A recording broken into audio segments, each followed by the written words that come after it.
Hi, I'm Neil deGrasse Tyson, your personal astrophysicist, and this is Innovators.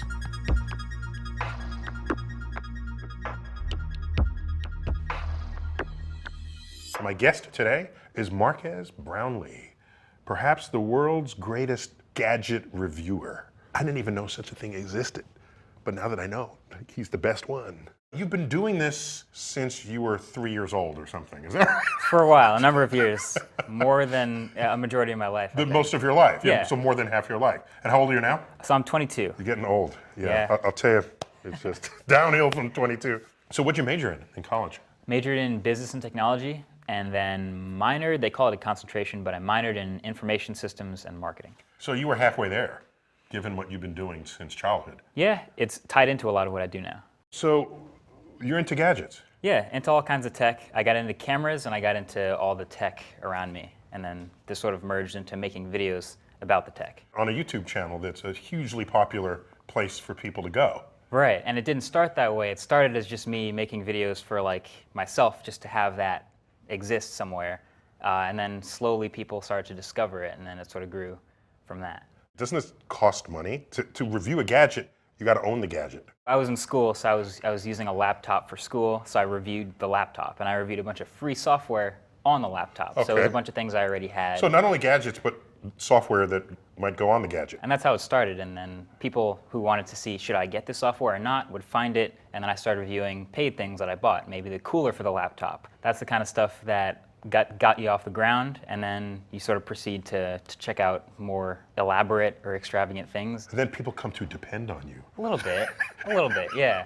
I'm not buying it unless Marques. When it's something you use as daily as like a smartphone, for example, that's the kind of thing you do actually put a lot of research into and watch a whole bunch of videos on before you actually buy it. So when did you realize you started having a following? Because you don't exist in this world unless people care who you are. Yeah, a lot of the early videos were just for people buying this one laptop, so it wasn't necessarily a lot of people watching. One of the turning points is a video I did about a web browser when Safari by Apple came to Windows. I made a video about that, woke up the next morning and I had a couple of thousand views from people who weren't subscribed. And that was kind of a light bulb moment, like, oh, people actually kind of care about this timely information. And by then you had just turned 5 years old. I think I was probably about 15, so I'll give myself Same that. difference. Okay, so now you're like 15, and now you got thousands of views on your review. And then I reviewed little things like a webcam or a keyboard, things that I bought for my laptop. Then I went to college and I started to get into cameras and bought a different laptop, and it was sort of like a rolling snowball. And I've noticed on the internet, if you put out an opinion, it's like their job to argue your opinion. Often, yeah. Yeah, yes. Yeah. So how does what you say settle upon this torrid landscape of people's strongly held views? Because it's a review, a lot of what I do is at least try to stay consistent in my opinion. So even if you disagree with something that I say, maybe I say something like, oh, I like this phone's display because it's really saturated and punchy, and maybe you don't like that, you'll disagree with that. But at least in the next couple of phone reviews, when I say I like the display, you already know that you won't like the display for the same reasons that I do. So if it's consistent across a whole bunch of videos, then even if you disagree, you can learn from it. That's actually a profound lesson when following anyone. So what you're saying is people can accurately calibrate you Right. to know when they're going to agree with you and when they're not. And that's useful no matter what. Yeah. Yeah, if the person's all over the place, you don't know. And if you flip-flop, then they'll call you out even more. So, Yeah, okay. yeah. Have you ever had complaints from the businesses themselves who put out the product? I get the can we follow up on that opinion sort of question, but often it's in good nature because they actually want to improve their product. So if I have a criticism about something, they'll reach out and try to figure out what I don't like and they try to make it better, whether it's a software update or the next version of the product. So that actually turns out to work in a positive way. So you are shaping the future of manufacturing of gadgets. A little bit, yeah. I feel like all of us reviewers have some take in that. Don't be saying all of us. You demand. Well, we all say things that they might not like, but they don't have to reply to everyone. You're born 1994? 93. December. 93, okay. You've only really ever known the internet as a thing in your life, rather than having to have transitioned from walking to the library to get information and data. The internet is part of our life and always has been in a way that other generations exist alongside the internet and may go over and use it once in a while. Everything we do now, whether it's communication or sharing anything with anyone, whether it's someone I know or just posting something for the world, all of it goes through the internet. The convenience stuff, like I said, where a normal going to work routine would have no internet involved in it in 1990. Today, it's relying upon Google Maps and my alarm clock on my phone and everything telling me when to wake up and when to leave and how to get there. So in that way, I do think we are completely tuned into the internet in a way that's not the same as any other generation. Yeah. But can I say, it's not that so much you're tuned into the internet's tuned into you. That also is true. Do you have an identity outside of how you are represented on the internet? It's almost like a pair of identities, where you have your social life, but you have your social media life as well. And sometimes they're different. You'd be surprised how different they are with a single person having an online life versus an offline life. How close are the two for you? For me, I'm the same person. We'll be the which is judge. easy. We'll be the judge of I that. mean, you can look it up. I'm out there. It's all the same. What about the eternity of the internet? The picture of you dancing on a table drunk at a party, Right. and now you're applying for a job. Yeah. So I'm Father Time here, and I'm your grandfather. Yeah. And I say, in my day, you didn't give anybody any information Right. at all. Now you are putting all this information that I previously held secret. You're saying, here it is. Yeah. Here's my age, where I'm born, what schools I went to, who my friend circles are. It's all on the internet. So that's not even private. Yeah. And you're making it not private. I think people want to be able to control what shows up or not. A picture that someone else uploads that has you in it, you don't really have control over that, but you still have control over everything that you post. That's the difference. So you can at least prune that. What would you say has changed most since you were 15? I'll give two things. One, displays have impressed me a lot, and The quality and resolution. the quality, the crispness. detail, the crispiness, all that stuff. And also more recently, cameras. Cameras in smartphones, cameras in laptops, the front-facing cameras, but especially in smartphones, have gotten a lot better. But the number one thing I'd say is the displays. How about handheld? What? Because for most of us, we're not thinking, gee, there's 20 things I wish they would invent and they haven't yet, because they're ahead of me at every step. Can you list some things that you know the rest of us can't live without and we don't know it yet? One of the things that I look forward to that I don't necessarily see up to snuff yet is battery life. On a mobile phone, we never really had like a week or 2 week long battery life. If you took your phone out of your pocket 5 years ago, it was dead by the end of the day. Often 2 days maybe, if you're lucky. Today, your high-end phones are still dead by the end of one day, charge it every night. If battery technology can get to a point where physics will let you go for a week or two. And of course, battery technology is the most antiquated thing in a phone. It's straight chemistry. It's straight chemistry from the 19th century. Yeah. So that's the thing. that's lagging way behind Exactly. other advances in the phone. For sure. And in fact, correct me if I'm wrong, most of why anything is lasting longer at all is not so much because we're making better batteries, but because the power consumption has been dropping. Efficiency is one of the most important factors to battery life in the display and the electronics inside and all that stuff. That's the reason the battery life is any good. So batteries. Yeah. All right, so what next? What do you think should be invented that hasn't yet? That's like the golden question. If I knew, I couldn't tell you. I wouldn't even know. Wait, so you don't know what it is you can't live without yet? My job is to look at what these really high-end innovators are coming out with and critique it. And it's going to be awesome, and it's going to be new, and it's going to be fantastic when it's efficient and available for everyone. But when it first comes out, us early adopters look at it and talk about the goods and the bads, and I feel like that moves it forward. Maybe these companies, Apple and Microsoft, maybe they've got a little branch called "What Does Marques Want?" That's like the group. yeah. Let's see if we can make him happy. In a lab behind like a red and black door. Yeah. It's a secret door. Yeah. They're trying to make you happy for what the next thing is. So we've crossed certain thresholds of device innovation. Yeah, Apple might use the term retina display to describe a display where the pixel density is so great that your eye cannot discern individual pixels. Pretty much every phone has a retina display at this point, where 5 years ago that was not the case. And even the photos you take with the cameras getting so detailed and such high resolution that, again, the type of images you can take out of a camera on your smartphone are often better than something you'd get from a dedicated camera like 7, 8 years ago. See, back in the day, you take a picture in your camera, and it would have to stay in there until you finish the entire roll. Yeah, I heard about that. Yeah. In history books will tell Sounds you about. inconvenient. You finish the whole roll and you forget what the first few pictures were. You finally finish the roll, and then you walk it to a place, and they hold it for a week, and then you come back and then you're reminded of the photos. Then you're reminded of the photo. Nice. So what are you going to be telling your kids? Honestly, I'm thinking cars. So I hope I get to say, like, back in the day, we actually had to hold the steering wheel, and when we wanted to turn, most of us would put the blinker on. Some of us weren't so good at that, but then we'd turn the wheel and move. And they say, wow, Dad, you had to actually move your arms. And we had to put gasoline in it and would make this explosion in the car. Yeah, all this weird stuff. Right, they're little explosions. Yeah. All right, so I'll give you the self-driving car. That's already on the road. Not everybody has one yet, but it's not out of reach philosophically or mentally. Is there something even beyond a self-driving car that you think would be amazing? I feel like a lot of the stuff we have now that's inside of a car that you have to control, like the steering wheel, even if you're in a self-driving car, they still want you at the controls in case something might go wrong, because it's a computer and it's a system. The fact that you say that implies that something would go wrong with the machine that the human can correct, rather than something going wrong with the human that the machine needs to correct. Yeah.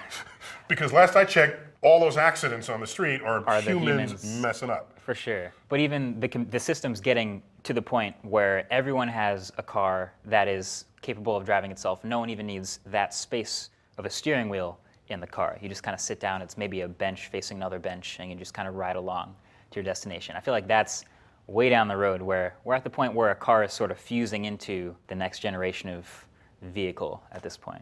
Fascinating, because we do get into self-driving vehicles, and at airports, any of those monorails, there's no driver, and you just walk in, and it's not going to kill you as the doors close, right? They open up again if you get stuck. It tells you when to get on and off. No one complains about it. I'm always amazed when I see some people be concerned about a car taking control. Yeah, just all the variables and all the human intervention possible. You don't see people like crossing the street in front of a monorail in an airport, but you do see, construction signs and weird lane changes and all sorts of other human variables. Because the car's not on a track. Right, yeah. So that's basically an unlimited configuration of which makes pathways. it sort of a mental block to allow a machine to just navigate that freely. So if cars do all the driving on the road, then in principle, you can up the speed limit. Yeah. Oh, absolutely. Right? Yeah. Because you're not at risk of reaction time. A car can way outperform a human mind. So I'm imagining you go 150, 200 miles an hour driving down the road. No problem. And they'll just weave seamlessly within each other in a way that would be scary if a human was trying to do it, but it'll just be totally normal. That's right, because if all the cars are going any high speed, then it's a moving coordinate system. That's the other thing. All the cars are sort of talking to each other as points in the matrix, and they can all avoid each other because they already know if car all the way on the right lane with a bunch of stuff in between it knows it wants to go to the left, and car all the way on the left knows it wants to go to the right, and they can tell the cars around it, I'm trying to go to the right, I'm trying to go to the left. Human couldn't do that with another car on the other side of the road. No, you can honk. But I mean, you can try, but those machines can work with each other much more efficiently than any human can. I never considered that. Yeah. Is there some value that people have to holding the steering wheel and driving a car that they would lose by letting the car drive itself? Yeah, I think it's just a mental thing. I think people. You think we'll mature out of this? Well, people problem? like driving. They like a loud, fast car that they can drift around a corner. So that's like a thing that people will hold on to. These are testosterone-laden men. Sure, but the other thing. Want loud cars. Yeah, and then the other thing is, I've sat in the driver's seat of a Tesla that has autopilot on. Even to like look away from the road for a second while it continues to drive doesn't feel right. Like it's a sort of a mental block you have to overcome. Yeah, so you're going 60 miles an hour behind a truck down a highway, and you don't really want to look off the road, but you totally can because it's totally fine. But it's still like up here that people will still be a little bit behind on. All right, so here's a car in charge of your trip. It's kind of already that way when you dial up a Google map. Mm-hmm. It tells you which direction, where to go and when to go, and how to avoid traffic. That's some version of AI. So do you have any sense where AI is taking us, and are the fear factors that many people have legitimate fear factors, of course, of AI. machines taking over our lives. Yeah, people getting And scared about all the information. Ultimately committing homicide upon us. Here's something I found that was really interesting. On my The phone, movies tell us this. That's why we it's know. inevitable. Inevitable, of apparently. course. I have an app on my phone called Google Now, and if I go to class enough times with my phone in my pocket, it knows that I go there every day, so it puts that down as where I work, but it knows I go there every day. And if it's far enough away that I drive there every day, it'll start to show me a card in the morning of when I should leave based on traffic to get there on time, because I go there the same time every day. If there's an accident, So it's watching it'll you. wake me up earlier to tell me you should head out earlier. Because to get there's an there. accident on the road Because there. there's an accident on the road you're about to take to get to the place you're about to go. And you're this okay with stuff, all this? I'm okay with all of it because it's helping me. People don't like to think that Google knows all this about us. They're going to use this information. I feel like if they're giving back this information to help me in this way, that's actually really useful. I'm okay with it. But at the same time, I do understand the natural concern with all the information that's out there. Okay, that's access to you and your life's privacy. But what I'm specifically talking about now is AI. The fear that people have of a machine going out of control, a machine judging that your decisions are not good today. In fact, you are a menace to society. You've got to have some thoughts about it. I haven't seen anything close enough to that it has struck me as a concern, and maybe I haven't seen enough. But You said that so politely. I've seen the examples in fiction of this being a crazy, scary thought, and I get that. While it is definitely a future problem, I don't really think of it as an immediate issue. When you're the ripe old age of 32, how do you want to be living life? What technology do you want to be surrounding you? I hope car tech is on another level. I hope that's the most exciting part. And that's the right horizon for this to kick Yeah, in in the if next it's going to 10. do it. I hope the handheld devices we have are no longer handheld, and that's pretty ambitious for 10 years, I think. But the But where are they? communication. Are they- Well, someone would argue they're like in your arm or like on attached. You've seen wearable tech smartwatches that kind of shrink down and end up on your wrist or on your ear or around your neck or something like that. But how about the biology technology the interface? sort of interfusion? Yeah. It's Put a little USB thing right here. Yeah, right in your the neck and- they kind of did that in no one called it that, but they were USB ponytails in Avatar. Right? Remember that? Remember they take their hair and they plug sort of it like into the download. plant. Yeah, and they would communicate with one another. Yeah, that's the kind of thing I see though, is like a much more portable but complete version of your digital self to just exist and be able to move around. And Because you talk about getting them small, but of course, smartphones are getting larger. smartphones, if you look at a smartphone from 5 years ago and you put together the same exact functionality in a smartphone today, it will be smaller. But smartphones do so much more today, and they happen to have bigger screens, which makes the whole thing bigger. And I have a 5.5-inch screen in my pocket, which is unheard of 5 years ago. But they do so much more, and they're enabled by constant information downloading to it. I would love to have a slightly smaller version of the extremely complicated versions of smartphones we have today. But then what'll happen is the hardware will get better, and then they'll want to add stuff you haven't dreamt of yet into a phone that's the same size, So it'll be the same size, but do way more. but do way more. I'm fine with that. You're okay with that? Yeah. Okay. What the hell is pi doing in the middle of your shirt? Pi, I get the times divide. But it's like an aesthetically pleasing, simple symbol. okay. How many decimal places do you know of pi? 3.1415926535. How many you get? 12? That was 12, Yeah, yeah. 12. I'm like 6 decimal places. I got it. 3.1415926. 8. 8. I got 8. There you go. That's it. I'm putting that on my resume now.